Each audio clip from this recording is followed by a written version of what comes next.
WBPSC miscellaneous পরীক্ষায় ভারতের ইতিহাসের কিছু প্রিভিয়াস ইয়ারের প্রশ্ন নিয়ে চলে এসেছি।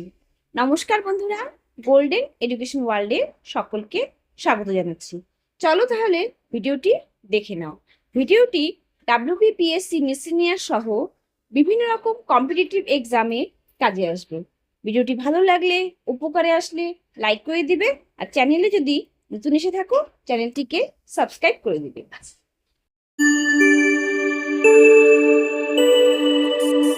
আজকের প্রথম প্রশ্ন দেখে নাও। কৃষ্ণদেব রায় কোন রাজ্যের শাসক ছিলেন? এখানে উত্তর হবে সি, বিজয়নগর। কৃষ্ণদেব রায় বিজয়নগর সাম্রাজ্যের শ্রেষ্ঠ রাজা ছিলেন। পরের প্রশ্ন, চৈতন্যদেব জন্মগ্রহণ করেছিলেন? এখানে উত্তর হবে বি, পঞ্চদশ শতাব্দীতে। চৈতন্যদেব 1486 সালে জন্মগ্রহণ করেন।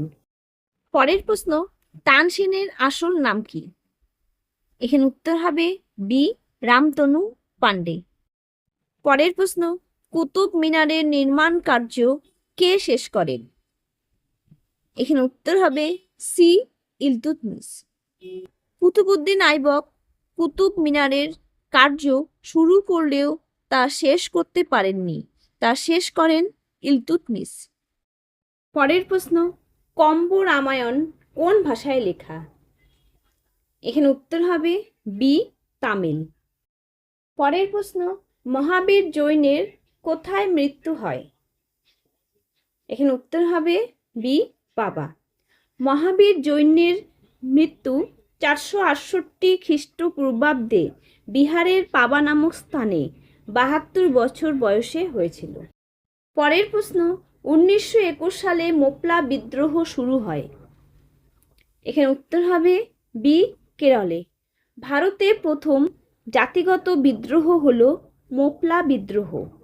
পরের প্রশ্ন, বুদ্ধের আসল নাম কি?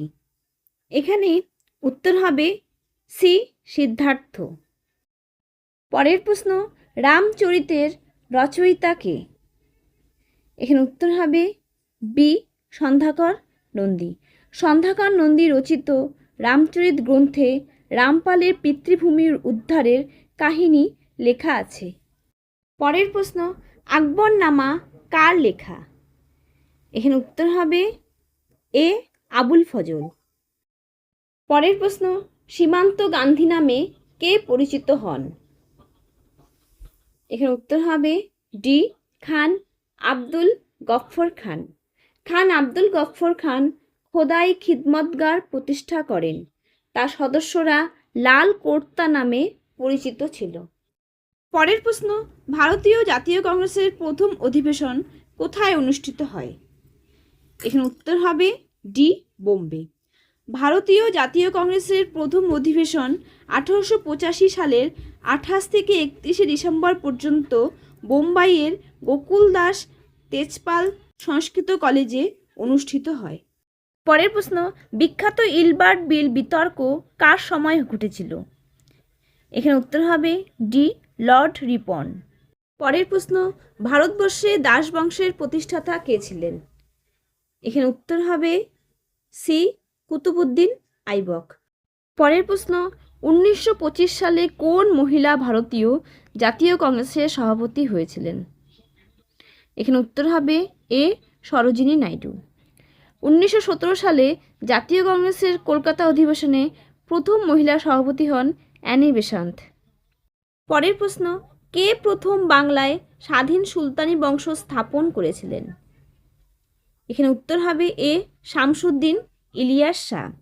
মোহাম্মদ বিন তুগলকের আমলে 1342 সালে প্রথম বাংলায় স্বাধীন সুলতানি বংশের স্থাপন করেন শামসুদ্দিন ইলিয়াস শাহ। পরের প্রশ্ন, কোন মধ্যযুগীয় শাসক প্রথম ঐশ্বরিক নরপতিত্বের আদর্শ প্রচার করেছিলেন? এখানে উত্তর হবে বি, বলবন। দাস বংশের রাজা গিয়াসউদ্দিন বলবন নিজেকে ঈশ্বরের প্রতিনিধি মনে করতেন ও দৈব সত্ত্বে বিশ্বাসী ছিলেন। পরের প্রশ্ন, মুসলিম লীগ কোন সালে প্রথম পৃথক রাষ্ট্র পাকিস্তানের জন্য ডাক দিয়েছিল? এখানে উত্তর হবে বি, 1940। এই প্রস্তাবটি উপস্থাপন করেছিলেন ফজলুল হক এবং সমর্থন করেছিলেন চৌধুরী খালিকুজ্জামান। পরের প্রশ্ন, ভারত সর্বপ্রথম কিভাবে ইসলাম ধর্মের সংস্পর্শে আসে? এখানে উত্তর হবে ডি, মালাবার উপকূলের আরব বণিকগণের দ্বারা। পরের প্রশ্ন, ভারতের কোন অঞ্চলগুলি প্রথম ব্রিটিশ শাসন হইতে মুক্তি লাভ করে এবং শহীদ ও স্বরাজ হিসেবে নতুন নামকরণ হয়েছিল? এখানে উত্তর হবে সি, আন্দামান ও নিকোবর দ্বীপপুঞ্জ। 1943 সালের 23 অক্টোবর আজাদ হিন্দ সরকার ব্রিটিশের বিরুদ্ধে যুদ্ধ ঘোষণা করে। 1923 সালের 31 ডিসেম্বর নেতাজি আন্দামান দ্বীপে পা রাখেন এবং আন্দামানের নাম শহীদ দ্বীপ ও নিকোবরের নাম স্বরাজ দ্বীপ রাখেন। পরের প্রশ্ন, দিল্লির সুলতানিতে কোন বিখ্যাত কবিকে হিন্দুস্তানের তোতা বলে অভিহিত করা হতো? এখানে উত্তর হবে ডি, আমির খুসরো।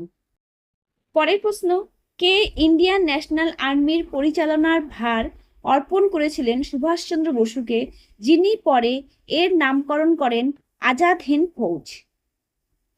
এখানে উত্তর হবে বি, রাসবিহারী বোস। আইএনএ তৈরির ধারণা দেন ক্যাপ্টেন মোহন সিং।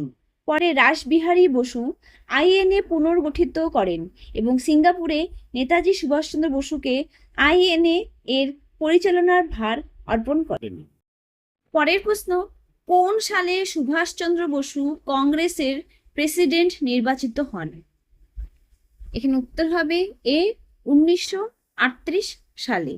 1938 সালের হরিপুরা কংগ্রেস অধিবেশনে সুভাষচন্দ্র বসু প্রথমবার সভাপতি নির্বাচিত হন। পরের প্রশ্ন, গ্রেট আলেকজান্ডার এশিয়া বিজয় করে ভারতে প্রবেশ করে? এখানে উত্তর হবে বি, 326 থেকে 323 খ্রিস্টপূর্বাব্দে। আলেকজান্ডার মোট 19 মাস ভারতে ছিলেন। তার আক্রমণের সময় মগধের সিংহাসনে ছিলেন নন্দবংশের রাজা ধননন্দ। তোমরা যদি আলেকজান্ডারের উপর আরও প্রশ্ন পেতে চাও, তোমরা আমার হিস্ট্রি চ্যাপ্টার ওয়াইজ প্লে লিস্টে গিয়ে এই আলেকজান্ডারের ভারত আক্রমণ ভিডিওটি অবশ্যই দেখে নিবে, তাতে তোমাদের পরীক্ষায় কাজে আসবে। শেষ প্রশ্ন দেখে নাও, ঈশ্বরচন্দ্র বিদ্যাসাগর বেদের কোন অংশ থেকে বিধবা বিবাহ আন্দোলনের সমর্থনে যুক্তি লাভ করেছিলেন? এখানে উত্তর হবে ডি, পরাশর সংহিতা। ঈশ্বরচন্দ্র বিদ্যাসাগরের প্রচেষ্টায় 1856 খ্রিস্টাব্দে বিধবা বিবাহ আইন পাশ হয়, যদিও বিধবা বিবাহ বিলটি লর্ড ডালহৌসির আমলে ওঠে। লর্ড ক্যানিংয়ের স্বাক্ষরের পর তা আইনে পরিণত হয়। এই থাকলো WBPSC মিসেলিনিয়াস পরীক্ষায় প্রিভিয়াস ইয়ারের কিছু ভারতের ইতিহাসের প্রশ্ন। ভিডিওটি কেমন লাগলো কমেন্টে জানাবে, ভালো লাগলে উপকারে আসলে লাইক করে দিবে, আর চ্যানেলে যদি নতুন এসে থাকো চ্যানেলটিকে সাবস্ক্রাইব করে দিবে। আর তোমরা নেক্সট কী ভিডিও পেতে ইচ্ছুক আমাকে অবশ্যই কমেন্টে জানাবে। আমি চেষ্টা করব অবশ্যই তোমাদের পছন্দের ভিডিও নিয়ে আসার।